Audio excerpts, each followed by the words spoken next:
I'm Richard Mumford, International Editor of Microwave Journal magazine. I'm here at Mobile World Congress talking to Satish Dhanasekaran, who is the President of the Communication Solutions Group at Keysight. Hi, Satish. Hi, Richard, and congratulations on getting my last name right. Oh, yeah. Don't tell everybody it wasn't the first take, but anyway, we'll go from there. Last year, the 3GPP accepted the first 5G spec, Release 15. How quickly do you think that 5G will be deployed, and for what specific use cases? No, it's a really interesting question. When we serve our communication markets, we look at the requirements of our customers end to end. So you start with chipset component companies, device companies, NEMs, and the service providers, and cloud and infrastructure players as well. Mm-hmm. You know, what's unique about this ecosystem is it's very connected. And simply put, everybody moves to a drumbeat, right? And it's how people can, without talking to each other, work off of a common playbook or a roadmap. Mm-hmm. And standardization is a very important part of that process. And so when you look at the 3GPP milestone that was achieved in December, there were people that were cynical whether that milestone could have been achieved given the accelerated timeline it was under.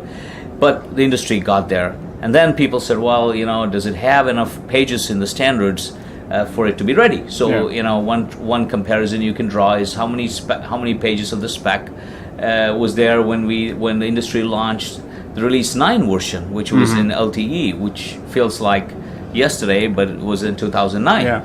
So you do that comparison and you quickly say, okay, you're still down to a few basic assumptions in the first release of the spec, but subsequently there has been significant progress to standardize many more aspects of the spec in subsequent 3GPP meetings, which I tend to be optimistic that the trend is in a positive direction, leading the industry innovations to occur in parallel so that multiple providers of technology can start to work on that roadmap I discussed towards making 5G real. Yeah. Now, what's unique about 5G is there are parallel streams of innovation occurring, right? Whether you think about the more evolutionary version, which is the below 6 gig, or the revolutionary version, which is the millimeter wave-based 5G.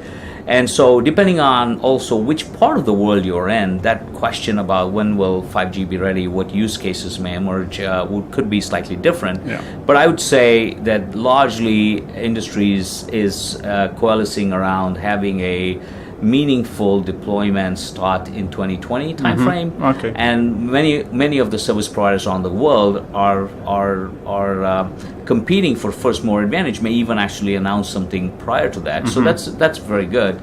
And 5G is very unique that it's the only technology where the sport events start to dictate when the technology is rolled out, right? You think of the 3 Olympics, the Korea, Japan, and China that's coming, and each of them offers specific proof points for the technology being ready. And lastly, I would say, the current mobile broadband use case is the number one use case that I see playing off of 5G, maybe fixed wireless. You can say, well, that's part of that use case. IoT technologies are going to be a big rollouts. There already are, and they will continue to be as 5G rolls out because the network is going to be more IoT friendly, if you like. And then automotive is an emerging opportunity where CV2X is going to get a turbo boost with 5G. And so I can see that readily. Those use cases are playing out. But as I've spoken to a number of mobile operator, service provider executives this week at Mobile World Congress, and all of them are seeking new use cases so that they can monetize their investments better in 5G than they did in 4G. So it's an incredibly exciting time in the industry. There's going to be this fat 5G pipe ready, and it's going to attract new applications that previously didn't seem possible with the technology. So incredibly exciting time, and I'm very optimistic that we will get a 5G rollouts by 2020, and that sets us up for a good runway here in the next couple of years for massive innovation to occur. Right, well, that's very comprehensive. So from a test and measurement point of view, what have been the greatest challenges that Keysight's faced in 5G development? Now, this is a great question about our challenges. For us, we sort of anticipated 5G wave, I would say, in 2015, and we started to make a lot of early investments in core physics that are needed to enable 5G, or we looked at 5G as enabling wider bandwidths in wider frequencies, and we also saw more complexity happening in software. So we made a lot of acquisitions along the way of companies like Anite and most recently Ixia to really go up the stack and offer a complete solution for our customers. But despite that, this acceleration that's happening is posing tremendous challenges, both from a technology point of view and also from a go-to-market strategy, for us. And I would say from a technology point of view, getting the higher frequency technologies integrated at the right cost points, the right form factors would stack to be one of the big challenges. Making sure that all our design and test tools can pipe data in at massive rates is another one. This week at Mobile World Congress, we showcased industry's first 4 gigabit per second throughput solution with Qualcomm's chipset modem, and that puts a lot of constraints on our backplanes, on the entire FPGA fabric, and how we pipe data up and down the stack. But we're happy that we invested early. We're happy that we started down this path early so that we can enable many industry firsts.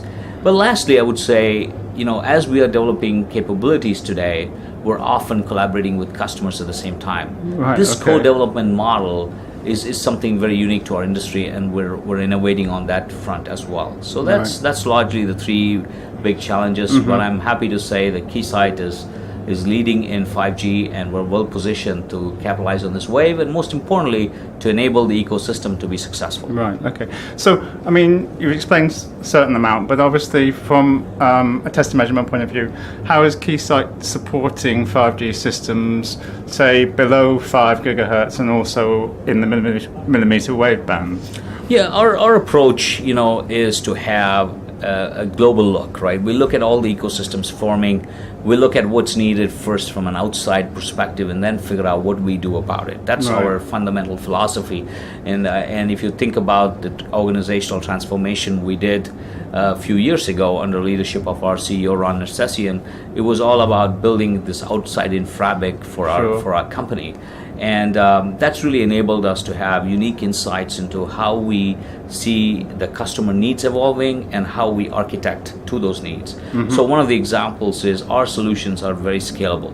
So a customer could look at the design and test insights at sub 6 gigahertz, then add on to insights at IF frequencies, which tend to be higher, and then move to millimeter wave frequencies, which tend to be at the higher end of the spectrum from a frequency and complexity point of view.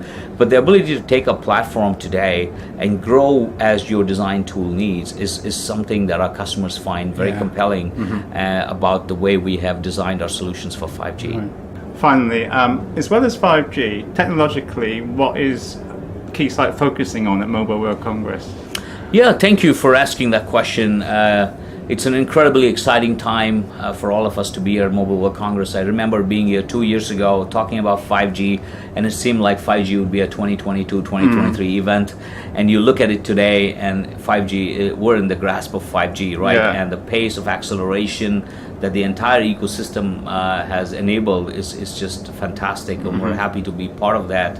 I would say that this year at Mobile World Congress, we've showcased the broadest breadth of portfolio that anybody has in the industry for 5G. We've worked hard to assemble this portfolio and really focus it on being a single-stop shop for the entire ecosystem, all the way from chipset companies to device companies to NEMs to the service providers and the cloud providers.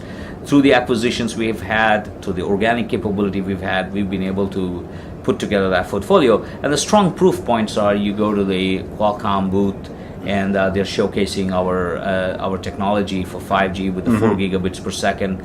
You go to their booth and see the connected car demo they have, again with phased arrays showcasing Keysight technology. You'll see references there. You go to the Intel booth, you see references to Keysight. And there are many customers, including Samsung, Datang Mobile, where Keysight has really enabled many of these companies to showcase their unique advantages and also the readiness of 5G in a more public manner. So we're very excited about that. We're also excited a number of customers come to our booth and really see the breadth of offerings we have. Oh, Satish, thank you. I mean, that sort of shows the collaboration that Keysight has within the industry. So thank you for sharing that with us, and I wish you the best at Mobile World Congress. Well, thank you, Richard. Thank you.